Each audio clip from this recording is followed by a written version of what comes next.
ચાલો વિદ્યાર્થીઓ, હવે આપણે આજે આ વિડીયોની અંદર ચેપ્ટર નંબર 1નું પ્રકીર્ણ સ્વાધ્યાય 1ના એક્ઝામ્પલ્સ જોઈએ. પહેલું એક્ઝામ્પલ છે F from R to R F of X is equal to 10x + 7 દ્વારા વ્યાખ્યાયિત છે. એવું વિધેય G from R to R શોધો કે જેથી G O F equals to F O G equals to I R થાય. એટલે અહીંયા આપણે આ જી છે એ એફનું પ્રતિવિધેય છે, એટલે જી આપણે ફાઇન્ડ આઉટ કરવું છે. તો જોઈએ કેમ કરીને ફાઇન્ડ આઉટ થાય છે.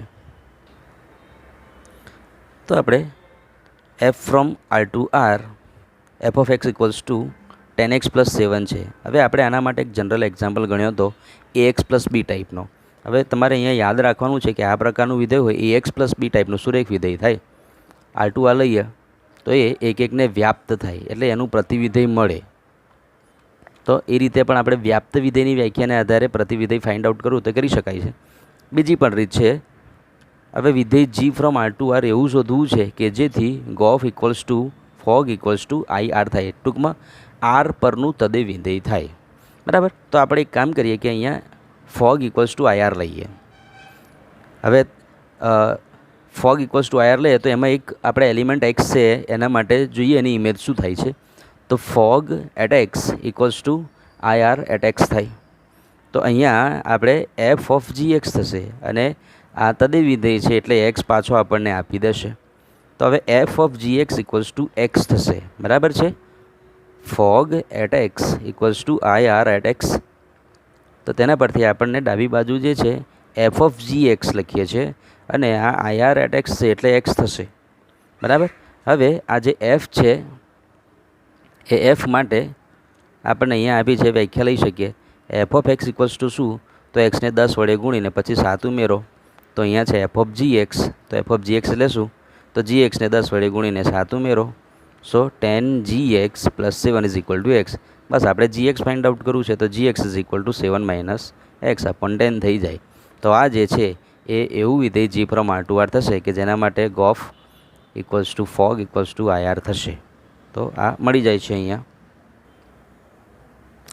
બીજું એક્ઝામ્પલ છે, ધારો કે ડબલ્યુ એ પૂર્ણ સંખ્યાઓનો ગણ છે અને F from W to W N અયુગ્મ માટે F of N equals to n - 1 દ્વારા વ્યાખ્યાયિત છે અને એન યુગ્મ માટે F of N is equal to n + 1 વ્યાખ્યાયિત કરો. સાબિત કરો કે એફ એ વ્યસ્ત સંપન્ન છે અને એફનો વ્યસ્ત પણ શોધવાનો છે. જોઈએ. હવે આપણને ડબલ્યુ પૂર્ણ સંખ્યાઓનો ગણ આપ્યો છે તો પૂર્ણ સંખ્યાઓનો ગણ 0 to 0, 1 to up to infinity થાય. તો હવે આપણે જે વિધેય વ્યાખ્યાયિત કર્યું છે એટલે F from W to W F of N is equal to બે કિંમતો મળે છે કે n - 1 છે અને બીજી n + 1 મળે છે. હવે n - 1 એ ક્યારે લેવાની, તો n અયુગ્મ હોય ત્યારે n - 1 જવાબ આવે અને n યુગ્મ હોય ત્યારે n + 1 જવાબ આવે. હવે આ મિત્રો છે બે જુદા જુદા પ્રકારના વિકલ્પોવાળું વિધેય વ્યાખ્યાયિત કર્યું છે. બરાબર. તો એ વિધેયોવાળા વિકલ્પોવાળા વિધેયની અંદર જ્યારે તમારે એક એકને વ્યાપ્ત સાબિત કરવું હોય તો એના કેસીસ પાડીને જવું પડે. તો તેના માટે આપણે એક એક વિધેય માટે જઈએ. ધારો કે x1 ને x2 બિલોંગ્સ ટુ ડબલ્યુ છે, બે કિંમતો આમાં લઈએ. તો x1 ને x2 માટે અહીંયા આપણી પાસે આ કેસ પડે, અયુગ્મ હોય અથવા તો યુગ્મ હોય. હવે જો x1 અને x2 બંને યુગ્મ છે એવું લઈએ. બરાબર. હવે બંને યુગ્મ છે તો કદાચ પોસિબિલિટી છે કે બંનેની ઇમેજ જે આવે છે સરખી થાય. તો આપણે એવું કરીએ કે બંનેની ઇમેજ સમાન લઈએ. તો F of x1 equals to F of x2 લઈએ. બરાબર. યુગ્મ છે, યુગ્મ હોય તો શું થાય, તો યુગ્મ માટે શું કરવાનું છે, તમે જો n લો તો એનની અંદર એક ઉમેરવાનો છે.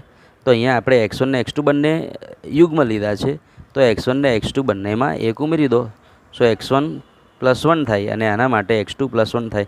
So x1 is equal to x2 આપણને મળી જશે. વિકલ્પ નંબર 2, x1 અને x2 બંને અયુગ્મ છે. હવે અયુગ્મ હોય તો શું કરવાનું, તો જો n લઈએ તો એની અંદર એક બાદ કરવાનો હતો. ફરીથી પાછા બંને ધારો કે સમાન છે એમ લઈએ તો શું થશે, અહીંયા F of x1 is equal to F of x2 લઈએ તો તેના માટે x1 માટે x1માંથી 1 બાદ કરવાનો અને x2માંથી પણ 1 બાદ કરશો. x1 -1 અને x2 -1 કેમ? તો x1 અને x2 બંને કેવા છે? અયુગ્મ. અયુગ્મ માટે શું કરવાનું? તો જે ઘટક લો એમાંથી એક માઇનસ કરીને લખવાનું. તો ત્યાં પણ આપણને x1 = x2 મળી જાય છે. એટલે f(x1) = f(x2) હોય તો x1 = x2 મળે છે. હવે ત્રીજો કેસ લઈએ. બે કિંમતો x1 અને x2 માટે ધારો કે એક યુગ્મ છે અને બીજી અયુગ્મ છે, બરાબર. હવે ઓલ્ટરનેટ પણ લઈ શકાય, અને અયુગ્મ લેવાય અને પણ બંને કેસમાં આપણે સિમિલર એક જ વાત કરવાની છે, એટલે એક જ કેસ લેવાનો. તો વિકલ્પ 3ની અંદર ધારો કે x1 યુગ્મ છે અને x2 અયુગ્મ છે. તો આ છે અને x1 ને x2 એ બંને ભિન્ન થઈ ગઈ, એટલે એનો અર્થ કે x1 = x2 છે. હવે આપણે બીજી વ્યાખ્યા જો એક એક સાબિત કરવું હોય તો બીજી વ્યાખ્યા એવી હતી કે તમે પ્રદેશની અંદર જે ઘટક લો એ અસમાન હોય તો એની ઇમેજ છે સહપ્રદેશમાં જે મળે એ પણ અસમાન હોવી જોઈએ, તો એ એક એક થાય. તો અહીંયા પણ આપણે f(x1) ને f(x2) અસમાન છે એવું દર્શાવી દઈએ. તો f(x1) = શું થશે? x1 યુગ્મ છે, બરાબર. હવે યુગ્મ હોય તો શું કરવાનું છે? આપણે એક ઉમેરવાનો છે. ટેક્સ્ટ બુકમાં તમે જોતા રહેજો સાથે. તો f(x1) = x1 + 1 થાય, બરાબર.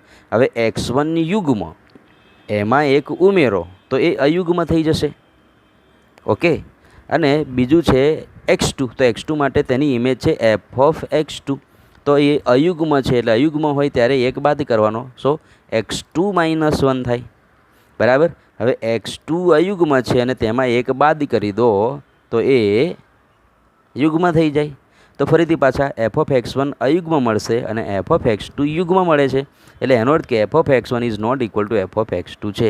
એટલે આ એની એક એક વિધેયની બીજી વ્યાખ્યા જે છે એ x1 ≠ x2 implies f(x1) ≠ f(x2), બરાબર. અને હવે પછી બીજો વિકલ્પ 4 લેવાની જરૂર નથી રહેતી, કે વિકલ્પ 4 ધારો કે આપણે ગણવું હોય તો શું કરી શકાય? તો x1 છે એ અયુગ્મ લઈએ અને x2 છે યુગ્મ લે, પણ બંને એક જ વાત છે. તમે x1 ને x2 કોઈ પણ લો, એક યુગ્મ અને બીજો અયુગ્મ ઘટક લેવાનો છે, એટલે એના માટે ફરી પાછું વધારે લખવાની જરૂર છે નહીં. તો આમ પ્રત્યેક વિકલ્પમાં f એ એક એક વિધેય છે. હવે વ્યાપ્ત વિધેય માટે જઈએ તો આ y જે છે એ સહપ્રદેશની અંદર છે એવું લઈએ, બરાબર. તો y જે છે સહપ્રદેશમાં આપણને મળે છે, તો આપણે ફરી પાછાની વ્યાખ્યા પર જઈએ તો આ સહપ્રદેશમાં ઘટક મળે, બરાબર. હવે n અયુગ્મ તો n - 1 યુગ્મ મળશે અને n યુગ્મ તો n + 1 એ અયુગ્મ, બરાબર. આ કેવી સંખ્યા મળશે? યુગ્મ. અને આ જે n + 1 મળશે એ અયુગ્મ મળશે. તો એનો અર્થ એ કે અહીંયા આપણો આ જે સહપ્રદેશ છે, આ સહપ્રદેશ, એ સહપ્રદેશની અંદર આ બે ઘટકો મળે અને એ બે ઘટકો કેવી રીતે વિભાજિત થઈ જાય છે? તો ડબલ્યુની અંદર બે ઘટકો ક્યાં આવે? એક છે એ આ યુગ્મ અને આ n + 1 એ અયુગ્મ થાય છે, બરાબર. તો હવે આપણે વ્યાપ્ત વિધેય માટે સહપ્રદેશમાં y લઈએ છીએ, તો y માટે બે કેસીસની ચર્ચા કરી શકાય. તો વિકલ્પ નંબર 1, જો y અયુગ્મ હોય તો fના પ્રદેશમાં યુગ્મ સંખ્યા આપણે x = y - 1 મળે, કે જેથી શું થશે? તો f(x) = આપણે y સાબિત કરવું છે, તો જોઈએ f(x) = x ની કિંમત મૂકીએ f(y - 1), બરાબર. હવે x કેવા છે? y અયુગ્મ છે, તો x કેવા મળવાના? યુગ્મ, બરાબર. અને જો x યુગ્મ હોય એટલે કે y - 1 એ યુગ્મ છે, અને યુગ્મ વ્યાખ્યા શું કહે છે આપણને? fના કૌંસમાં જો યુગ્મ સંખ્યા હોય તો તેમાં એક ઉમેરવાનું, એટલે આ y - 1 + 1 = y થાય, બરાબર છે. હવે આ યુગ્મ હોય તો આ અયુગ્મ હોય તો આ યુગ્મ કેમ કરીને મળી જાય છે? એ આપણે વિચારવા જેવી વાત છે. તો આપણે એ બહુ ખાસ વિચારવા જેવું નથી. f(x) = y લઈએ, બરાબર. અને ધારો કે x એ યુગ્મ સંખ્યા છે, બરાબર. હવે x યુગ્મ હોય તો શું કરવાનું આવે છે? એનો આન્સર આવે છે x + 1 = y, બરાબર છે. x + 1 f(x) એ યુગ્મ લઈએ તો તેના માટે આપણને X plus 1 is equal to Y મળે. હવે એક્સ એ કેવા છે? યુગ્મ. એમાં એક ઉમેર તો અયુગ્મ થાય, એટલે આ વાય કેવા મળવાના? અયુગ્મ. બરાબર. હવે વાય કોણ થશે? સોરી, એક્સ કોણ થશે? તો X is equal to Y minus 1 થઈ જાય. બસ, તો આપણે એ જ લખ્યું છે, કશું વિશિષ્ટ શોધવાનો પ્રયત્ન નથી કર્યો. બરાબર છે. પણ આપણે એવું લઈએ કે ધારો કે આ વાય અયુગ્મ છે. વાય અયુગ્મ છે એટલે તમને જે જવાબ મળે છે એ અયુગ્મ મળે છે. તો જવાબ ક્યારે અયુગ્મ મળે? તો અહીંયા પાછા ફરી જઈએ. બરાબર છે. વાય અયુગ્મ છે. આ વાય જે છે એ અયુગ્મ છે. બરાબર. તો આ બેમાંથી કોણ અયુગ્મ મળે? તો યુગ્મ હોય ત્યારે અયુગ્મ મળે છે અને અયુગ્મ હોય ત્યારે યુગ્મ મળે છે. એટલે આ એન જે છે યુગ્મ. બરાબર. એટલે ત્યારે n પ્લસ 1 આપણને અયુગ્મ મળશે. એટલે આ વાય સમજો, આ વાય છે અયુગ્મ છે. બરાબર. ત્યારે આ એક્સ સમજે, પ્રદેશમાંથી લેવાનો છે. તો આ કોણ થાય? યુગ્મ થાય. બરાબર. સ્પષ્ટ વાત છે. તો F of X is equal to Y minus 1. બરાબર. અને આ વાય માઇનસ 1 છે એ યુગ્મ થાય, એટલે એક ઉમેરણ તો આપણને વાય મળી જશે. અને તેવો જ બીજો કેસ આપણે વાય યુગ્મ લેવાના. આ અયુગ્મ લઈ લીધા, હવે યુગ્મની વાત કરીએ. બરાબર. તો વાય યુગ્મ હોય એટલે આ ક્યાં આવે ફરી પાછા? તો સહપ્રદેશમાં જે આવે છે તે, એટલે કે જે તમે ઘટક લો છે એની ઇમેજ, એ ઇમેજ છે એ યુગ્મ. તો આ યુગ્મ ક્યારે મળે? જ્યારે તમે એક્સ અયુગ્મ લો ત્યારે. બરાબર. તો એ આપણે આ જે રીતે શોધ્યું એ રીતે તમે ઇઝીલી શોધી શકો છો. So X is equal to Y plus 1 એ અયુગ્મ મળે. બરાબર. તો હવે ફરી પાછા એફ ઓફ એક્સ લઈએ, is equal to F of X બરાબર વાય પ્લસ 1 મૂકીએ. આ અયુગ્મ છે તો અયુગ્મ હોય ત્યારે આપણે શું કરવાનું છે? એક બાદ કરવાનો છે. એટલે કે આમાં આ ઘટકમાં -1 કરી દો. So Y plus 1 minus 1 is equal to Y થાય છે. માટે એફ એ વ્યાપ્ત વિધેય છે. માટે એફ એ એક એકને વ્યાપ્ત હોવાથી વિધેય વ્યસ્ત સંપન્ન વિધેય છે. તો હવે વ્યસ્ત સંપન્ન છે એટલે એનું પ્રતિવિધેય શોધવા માટે એફ ઇન્વર્સ માટે જઈએ.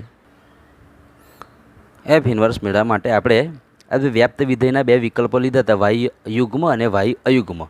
તો એનો વિકલ્પ એક જઈએ તો એક પર શું છે? F of X is equal to Y થાય છે.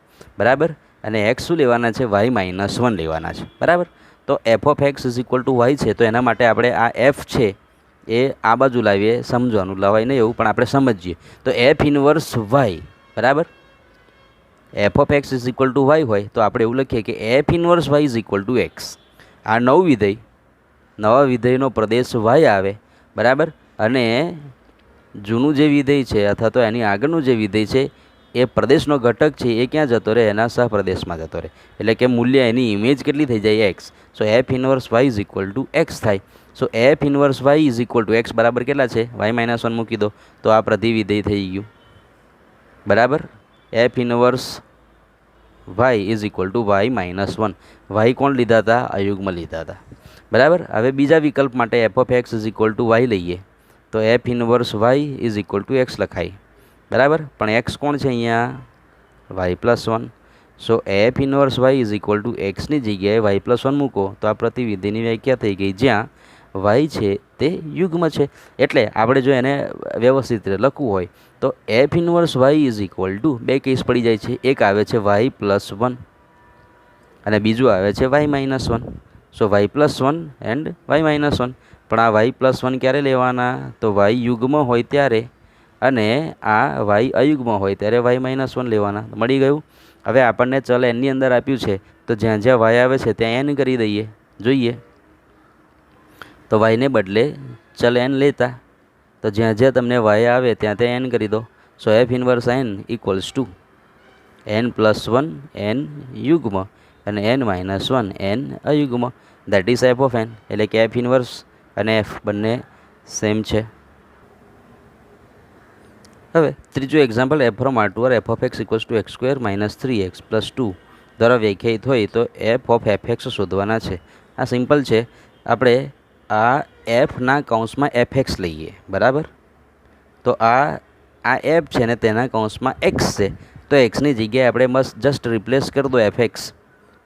અહીંયા એક્સની જગ્યાએ રિપ્લેસ કરો તો F of F X is equal to એક્સની જગ્યાએ શું રિપ્લેસ થશે? F X. So F of X square minus 3fx plus 2 અને ફરી પાછા એફ ઓફ એક્સ છે એની વેલ્યુ અહીંયા અને અહીંયા બે જગ્યા મૂકી અને તમે સિમ્પ્લિફાઈ કરી દો, તમને આન્સર મળી જશે. એક્ઝામ્પલ નંબર 4 પર જઈએ. સાબિત કરો કે વિધેય F from R to set X belongs to R such that -1 is less than X less than 1 where F of X is equal to X upon 1 plus mod of X એક અને વ્યાપ્ત વિધેય છે. બરાબર. F from R to -1 to 1 open interval છે અહીંયા, અને તેના પર આ પ્રકારે વિધેય વ્યાખ્યાયિત કર્યું છે. તો જઈએ આપણે કેમ કરીને આ એકને વ્યાપ્ત થાય છે તે જોઈએ. F from R to open interval -1 to 1 F of X is equal to X upon 1 plus mod of X છે. હવે મોડ ઓફ એક્સ એટલે એક્સની બે કિંમતો આવે. વિધેય શું કહે છે? Mode of X is equal two 2 થઈ જાય એના મૂલ્યો x and minus x. X is greater than or equal to 0 અને એક્સ લેસ દેન 0. બરાબર. તો આપણે મોડ જ્યાં છે ત્યાં વેલ્યુ સબસ્ટિટ્યૂટ કરી દઈએ તો ફંક્શન એફ છે એને અલગ રીતે ડિફાઇન થશે. X is greater than or equal to 0 હોય તો mode of X is equal to x લખી દેવાના. સો એક્સ અપોન 1 પ્લસ એક્સ લખાશે આના માટે. બરાબર. અને જો એક્સ લેસ દેન 0 હોય તો મોડ ઓફ એક્સ બરાબર માઇનસ એક્સ મૂકી દો. તો જ્યાં મોડ એક્સ છે ત્યાં જ ચેન્જ કરવાનું બાકી as it is. So x upon 1 minus x થશે. બરાબર. હવે આપણે એક વિધેય માટે જઈએ. તો ફરી પાછા અહીંયા આપણે જોઈએ આગળના એક્ઝામ્પલની જેમ જ છે. બે કેસ પડી જાય છે. એક્સની બે વેલ્યુ લેવાની છે, greater than or equal to 0 and less than 0. બરાબર. તો એક વિધેય માટે ધારો કે આપણે બે એલિમેન્ટ્સ લઈએ, x1 અને x2 બિલોંગ્સ ટુ આર પ્રદેશમાંથી લઈએ. બરાબર. અને તેના પર કેસ નંબર 1 લઈએ. વિકલ્પ 1 કે બંને છે એ greater than or equal to 0 છે. હવે જો બંને greater than or equal to 0 હોય તો કદાચ એવું બને કે બંનેની ઇમેજ સિમિલર છે એવું લઈએ. So F of x1 is equal to F of x2 implies વ્યાખ્યા x1 અપોન 1 પ્લસ x1. બરાબર. અહીંયા છે, જોઈ શકો છો તમે, આ વ્યાખ્યા છે. તો અહીંયા x1 અપોન x1 માટે F of x1 is equal two x1 upon 1 plus x1 and F of x2 equals to x2 upon 1 plus x2. Simplify કરો તો આપણને અહીંયા તમે સાદુરૂપ આપો તો સાદુરૂપ આપતા આપણને x1 is equal to x2 મળી જશે. એટલે F of x1 is equal to F of x2 implies x1 is equal to x2 થઈ જાય છે. એટલે કેસ 1માં એક થઈ જાય છે. હવે બીજો કેસ લઈએ કે બંને x1 અને x2 લેસ દેન 0 છે. બરાબર. તો ફરીથી પાછા બંને કદાચ સિમિલર હોય તો એની ઇમેજ સિમિલર છે એવું લઈએ તો શું થશે? F of x1 is equal to F of x2 લઈએ તો x1 અપોન 1 માઇનસ x1. બરાબર. નેગેટિવ માટે માઇનસ x1 છે. x2 upon 1 minus x2 simplification કરીએ તો x1 ઇક્વલ્સ ટુ x2 મળી જશે. તો ફરી પાછા F of x1 is equal to F of x2 implies x1 is equal to x2 મળે છે. અને હવે વિકલ્પ નંબર 3 તો બે ભિન્ન લઈએ. x1 is greater than or equal to 0 છે એવું લઈએ અને x2 લેસ દેન 0 છે. બરાબર.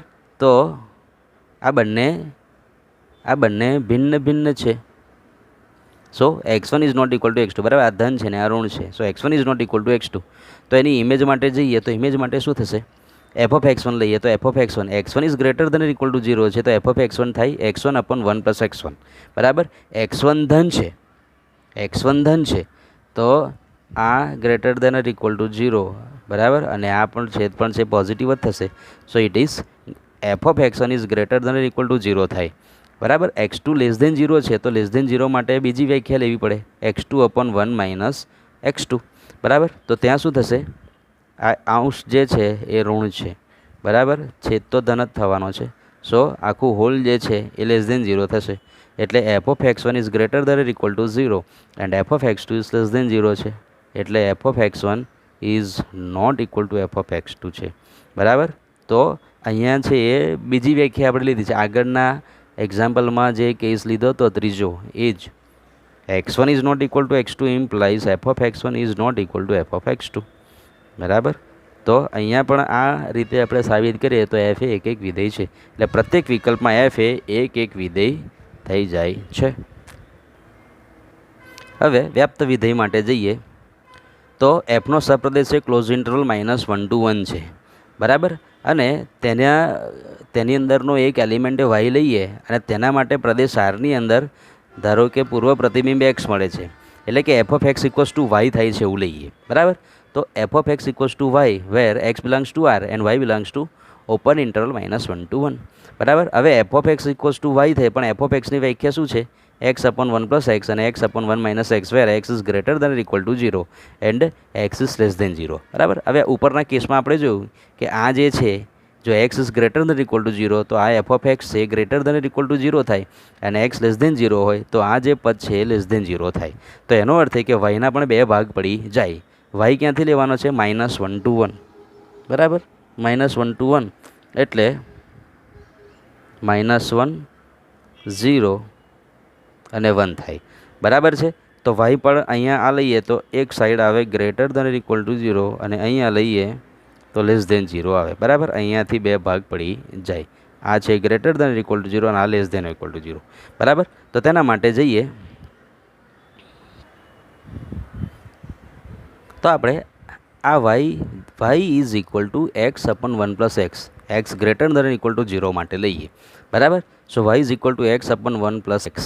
આ વાય કેવા થવાના? તો એ ગ્રેટર દેન ઇક્વલ ટુ 0 થશે. X is greater than equal to 0 તો વાય પણ, બરાબર. તો તેના માટે જો આપણે સિમ્પ્લિફાઈ કરીએ છીએ અહીંયા તો આપણને એક્સની વેલ્યુ મળે છે વાય અપોન 1 માઇનસ વાય, બરાબર. આ કેસ માટે લીધું છે. X is greater than equal to 0 માટે વાય ઇઝ ઇક્વલ ટુ કેટલા? તો X upon 1 plus X. Y greater than equal to 0 તો એક્સ પણ ગ્રેટર દેન ઇક્વલ ટુ 0, બરાબર.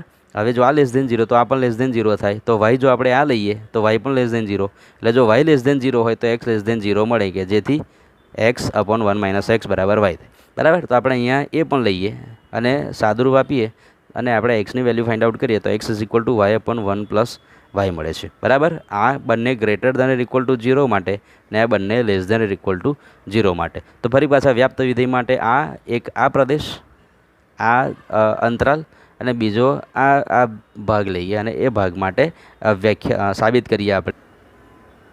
તો વિકલ્પ નંબર 1, પ્રત્યેક Y greater than equal to 0 ને સંગત, બરાબર. આપણે અહીંયા મેળવી લીધું છે એટલે પહેલાં થોડુંક આપણે પૂર્વધારણા બાંધીને એને શું આવશે એ આપણે મેળવી લઈએ, પછી સાબિત કરી દઈશું.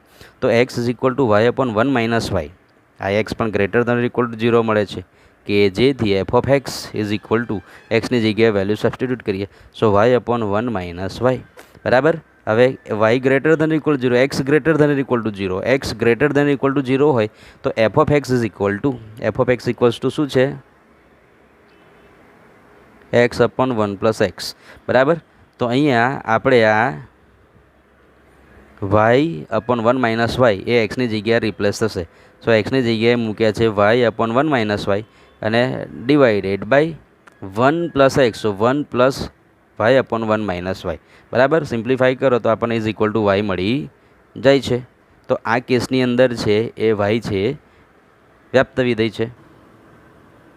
હવે કેસ નંબર 2, તો પ્રત્યેક વાય લેસ દેન 0 અને સંગત એક્સ લેસ દેન 0 અને એક્સ કેવા આવશે? આપણે આગળ મેળવ્યા વાય અપોન 1 પ્લસ વાય મળે છે, કે જેથી F of X is equal to Y upon એક્સની જગ્યાએ બસ જસ્ટ વેલ્યુ મૂકો. આ એક્સ લેસ દેન 0 તો એક્સ લેસ દેન 0 માટે ફરી પાછી વ્યાખ્યા F of X equals to X upon 1 minus X લેવાના, બરાબર.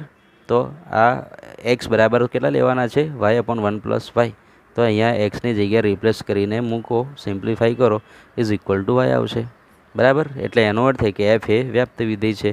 આમ પ્રત્યેક વિકલ્પમાં એફ એ વ્યાપ્ત વિધેય છે, માટે એફ એ એકને વ્યાપ્ત વિધેય છે તેમ સાબિત થઈ જાય છે. હવે એક્ઝામ્પલ નંબર 8 પર જઈએ. કેપિટલ એક્સ એ આપેલ અરિક્ત ગણ છે અને એક્સના તમામ ઉપગણોનો ગણ P of X power set of એક્સનો વિચાર કરો.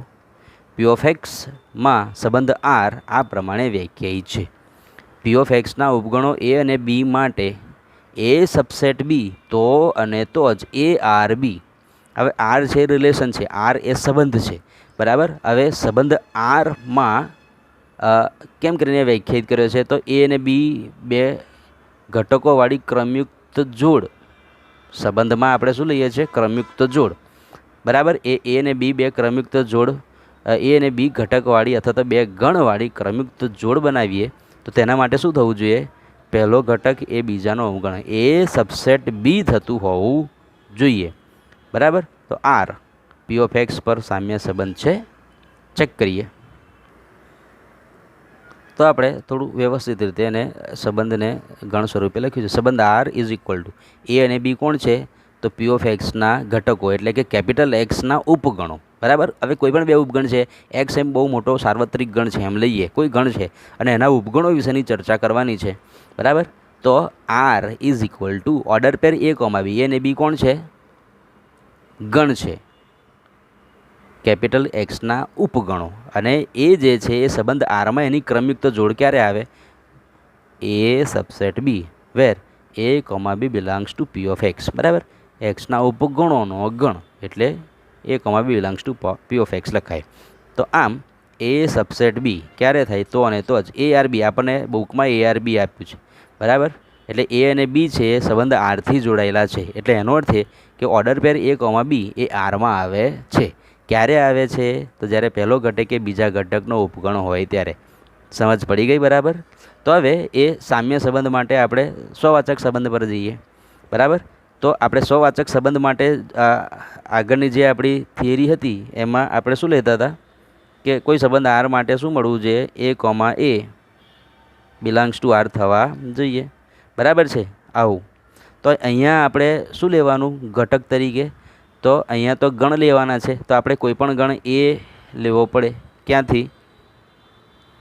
કેપિટલ એક્સના ઉપગણમાંથી અથવા તો પી ઓફ એક્સના પાવર સેટ ઓફ એક્સમાંથી કોઈક એક ગણ એ લઈએ. બરાબર.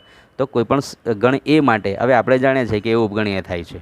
બરાબર. પ્રત્યેક ગણે પોતાનો ઉપગણ છે એવું થાય છે. એટલે એ સબસેટ એ થઈ જાય છે. અને જો એ સબસેટ ઓ હોય તો એ સબસેટ બી હોય તો એ કોમા બી આરમાં આવે. બરાબર. તો એ સબસેટ એ થાય છે એટલે A comma A order pair belongs to R થાય. હવે અહીંયા આ ભૂલી જવાનું. આ બરાબર. અહીંયા એ કોમા એ આપણે નાના નાના કોઈક વાસ્તવિક સંખ્યાઓ તો સંખ્યાઓ માટેની વાત કરતા હતા, પણ અહીંયા આપણે પર્ટિક્યુલર ઘટકો તરીકે ગણ આપ્યા છે અને ગણને આપણે આ રીતે capital A, capital B, capital X, Y એ રીતે દર્શાવીએ છીએ. બરાબર. તો એ સબસેટ એ થાય છે એટલે order pair A comma A belongs to R થાય. એટલે આવું પણ લખાય એ આર એ થાય છે. એટલે આર છે એ સ્વવાચક સંબંધ છે. હવે બીજો સંબંધ સંમિત છે. સંમિત સંબંધમાં શું કરવાનું આવશે? તો એ કોમા બી સંમિત સંબંધ માટે જઈએ છીએ આપણે. હા, બિલોંગ્સ ટુ આર હોય તો શું મળવું જોઈએ? B comma A belongs to R થવું જોઈએ. બરાબર છે. એટલે તો સંમિત થાય. આપણે જૂનામાં A comma belongs to R implies B comma A belongs to R થાય છે એવું લેતા હતા.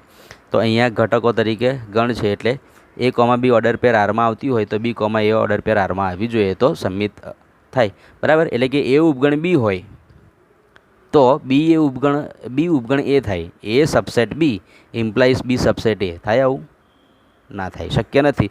એક ઉદાહરણ આપીને સાબિત કરી દઈએ કે આ શક્ય છે. તો એ બરાબર સેટ 1 2 લઈએ અને બી બરાબર સેટ 1 2 3 લઈએ તો ઓબ્વિયસલી 1 અને 2 આ બીમાં આવે છે એટલે એ સબસેટ બી થઈ જાય છે. એ સબસેટ બી થાય એટલે આ વ્યાખ્યા પ્રમાણે શું મળે? Order pair A comma B એ આરમાં આવે. બરાબર. એટલે કે order pair A comma belongs to R અર્થાત એ આર બી થશે. બરાબર. પણ બીના બધા ઘટકો એમાં નથી એટલે B is not subset of A. બરાબર. So B comma A does not belong to R એટલે આર એ સંમિત સંબંધ નથી. હવે ત્રીજા પારંપરિક સંબંધ માટે છે તો ત્રણ ઘટકો લઈએ એ, બી અને C belongs to power set of X માટે જો order pair A comma belongs to આરમાં હોય તો શું કહેવાય? એ સબસેટ બી થાય. Order pair B comma C belongs to R હોય તો બી સબસેટ સી થાય. બરાબર. એ સબસેટ બી છે ને બી એના બધા ઘટકો બીમાં છે, બીના બધા ઘટકો સીમાં છે. ઓબ્વિયસલી એના બધા ઘટકો સીમાં આવે માટે 1 અને 2 પરથી A subset C implies A comma C belongs to R. એટલે આર એ પરંપરિત સંબંધ છે. બરાબર. આમ આર એ સ્વવાચક અને પરંપરિત છે પણ સંમિત નથી એટલે આર એ સામ્ય સંબંધ થશે નહીં. હવે આપણે નવા એક્ઝામ્પલ પર જઈએ. આપેલ અરિક્ત ગણ એક્સનો ઘાતગણ પી એક્સ છે. બરાબર. અને તેના માટે દ્વિક્રિયા લેવાની છે. Binary operation star from P of X cross P of X to P of X A star B equals to A છેદ બી. દ્વિક્રિયામાં શું કરવાનું છે? તો અહીંયા પી ઓફ એક્સ છે કોણ છે? તો કોઈ ગણ એક્સના ઘાતગણ છે. બરાબર. તો એ ને બી ક્યાં આવે? તો એ ને બી એક્સના ઉપગણો થાય અથવા તો પી ઓફ એક્સના ઘટકો થાય. તો એ બે ઘટકો એટલે કોણ છે? તો ગણ. આ ગણ માટે શું પ્રક્રિયા કરવાની છે? તો કોઈ પણ બે ગણ લેવાના ને તેનો છેદગણ લેવાનો છે. For all A comma B belongs to P of X દ્વારા વ્યાખ્યાયિત.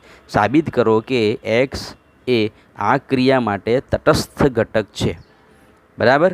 એટલે એક્સની અંદર એક્સ છે એ તટસ્થ ઘટક છે અને દ્વિક્રિયા સ્ટારને સાપેક્ષ પી ઓફ એક્સમાં કેવળ એક્સ જ વ્યસ્ત સંપન્ન છે. તો આપણે એક્સ છે એ તટસ્થ ઘટક છે એમ સાબિત કરવું છે અને એક્સ જ વ્યસ્ત સંપન્ન છે તેમ પણ સાબિત કરવું છે. તો જોઈએ.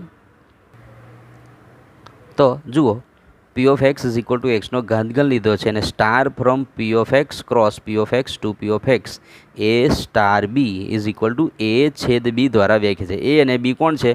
તો પી ઓફ એક્સના ઘટકો અથવા તો એક્સના ઉપગણો. બરાબર? તો તટસ્થ ઘટક માટે આપણે ત્યાં સ્મોલ એ અને સ્મોલ ઈ લેતા હતા. ઈ સ્મોલ તટસ્થ ઘટક અને એ છે કોઈ પણ ઘટક લેવાનો ગણ એનો વ્યાખ્યા પ્રમાણે. A star E is equal to E star A is equal to A થાય. બરાબર? તો અહીંયા આપણે ગણ લીધા છે એટલે ગણ માટે કેપિટલ એ અને કેપિટલ ઈ લઈએ. તો ધારો કે સ્ટાર માટે તટસ્થ ઘટક છે કેપિટલ ઈ છે. બરાબર?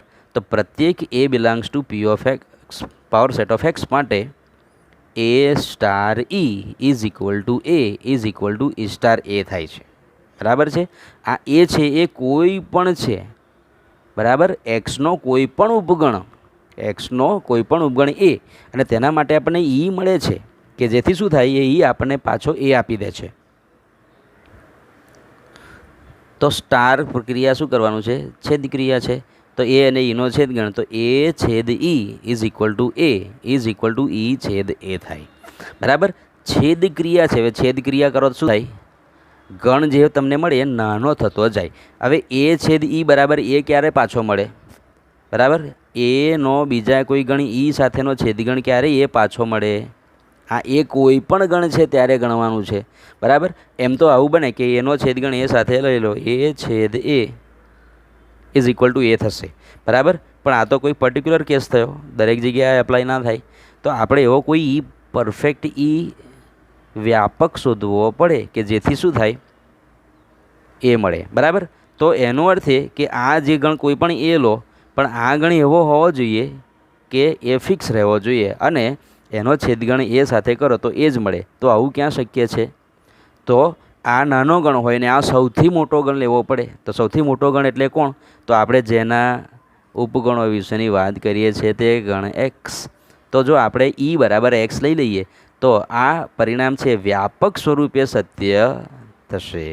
બરાબર? એટલે કે જો આપણે ઈની જગ્યાએ તમે એક્સ મૂકી દો, એ કોઈ પણ છે, તો એ છેદ એક્સ ઇઝ ઇક્વલ ટુ એ થશે અને એક્સ છેદ એ ઇઝ ઇક્વલ ટુ એ. એટલે એનો અર્થ એ કે અહીંયા તટસ્થ ઘટક જે છે એ ઇઝ ઇક્વલ ટુ એક્સ થશે. બરાબર છે? હવે વ્યસ્ત ઘટક માટે જઈએ. ધારો કે એ બિલોંગ્સ ટુ પી ઓફ એક્સનો વ્યસ્ત ઘટક બી છે. બરાબર? વ્યસ્ત ઘટક શું કરે? તો આ બેની પ્રોસેસ સ્ટાર કરો તો આપણને ઈ પાછો મળે. એટલે is equal to B star A. તો એ છેદ B is equal to X થાય, ઇઝ ઇક્વલ ટુ બી છેદ એ થાય. તો શું થયું અહીંયા? એ છેદ B is equal to X થયા. એટલે છેદગણ શું મળે છે? આપણને એક્સ મળે છે. હવે છેદગણ ક્યારે એક્સ મળે? એક્સ એટલે કે નાનો થાય. છેદગણમાં શું થાય? છેદગણમાં જે તમે મેળવો એ ગણ નાનો થાય, એના ઘટકો ઘટતા જાય. બરાબર? પણ અહીંયા તો એ અને બી તો કોણ છે? એક્સના ઉપગણો છે. એટલે કે એ અને બી તો ઓલમોસ્ટ નાના જ છે અને તેના માટે એક્સ મળે છે. તો આવું ક્યારે શક્ય થાય? કે જ્યારે એ અને બી બંને એક્સ હોય ત્યારે જ. તો ત્યારે જ શક્ય છે કે જ્યારે A is equal to B is equal to X હોય. બરાબર? એટલે જો આ પ્રમાણે આપણે જોઈએ તો એ છેદ બી બરાબર એક્સ લઈએ તો એને બી બરાબર એક્સ, તો એક્સ છેદ x is equal to X થાય. બરાબર? એટલે એનો અર્થ એ કે અહીંયા એક્સ છેદ x is equal to X થાય છે. બરાબર? આ એક્સ એટલે કોણ? તો ઈ. એટલે કે કયા ગણનો કયા ઘટક સાથે સ્ટાર પ્રોસેસ કરો તો ઈ મળે છે. તો એક્સનો એક્સ સાથે સ્ટાર પ્રોસેસ કરો તો જ ઈ થાય. એટલે એક્સ જ વ્યસ્ત સંપન્ન છે અને એક્સનો ઇન્વર્સ પણ કોણ થાય?